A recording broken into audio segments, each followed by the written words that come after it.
Hello, this is Jeff from Studio 41 Gaming, and we are back with the next Smite video, and we are talking about Nu Wa this time.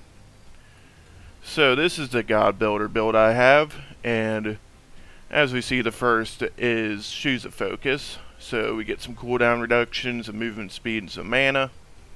Then next we got the Book of Thot. We got mana per second, magical power, and of course you build your stacks up so you can get a lot more power mainly for your ult. That's what you really want to build up, is enough power to do a ton of damage with your ult and with Nu Wa. So of course you get a bunch of mana that converts to power.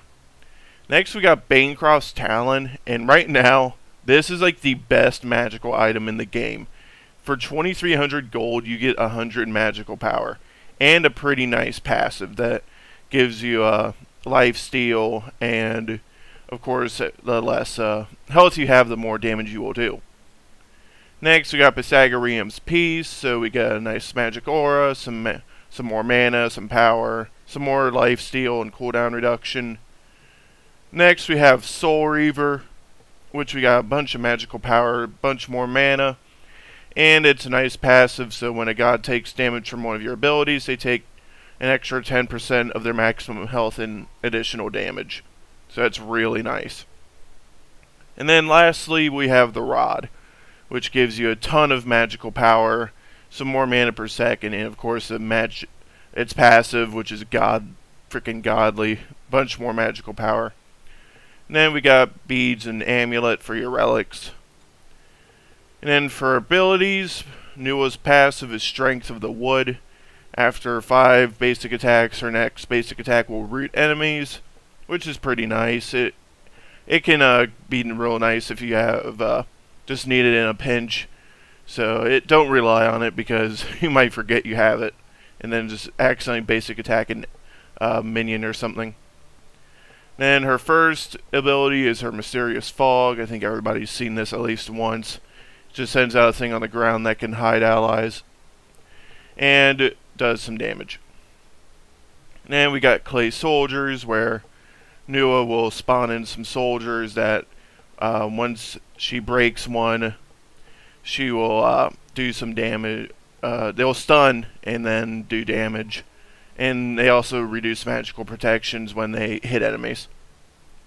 Then her Shining Metal, which is just a line attack, nothing too special here, but it can do a lot of damage.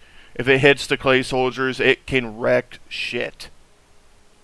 And then of course Nu Wa's ult, which I know everyone's seen at least once, where she flies up and hits all enemies with an attack, and really that's why you want to stack magical powers, so you can do as much damage with this as you want, because this will be the big way you're killing enemies is Nu Wa. But let's get to some gameplay now. Alright, so the biggest trick with Nu Wa and with this build is that building Book of Thoth won't be very easy, since Nu Wa doesn't have great minion killing skills. You're basically going to be you're going to have to wait a little bit, just because getting it early might be a bit of a pain, since Nu Wa's ult does jack in terms of damage early game. So once you get your line attack up, you're going to have to work with minions just doing that for a while, because like I said, it can take a while to get the minions for the stacks to get Book of Thoth up. So once you get to late game though, this build really starts to shine, because you can use your minions to your clay minions to spawn and stun enemies when you break them with your line, and that does a lot of damage. Do not underestimate how much damage that does, and the stun that it does can be pretty freaking annoying as well.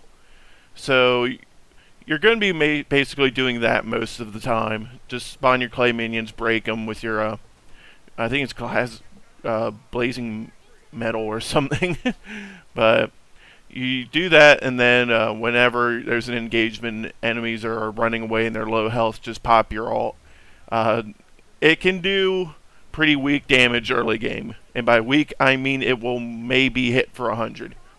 So it can be pretty annoying to see enemies running away with no health, then you hit them and they somehow live.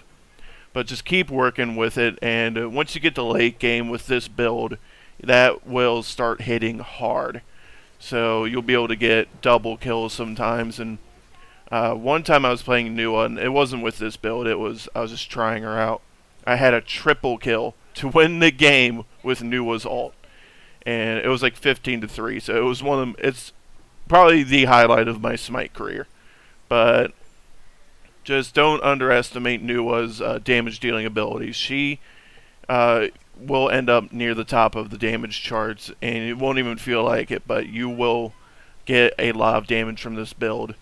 Just sometimes she can be annoying to get kills with.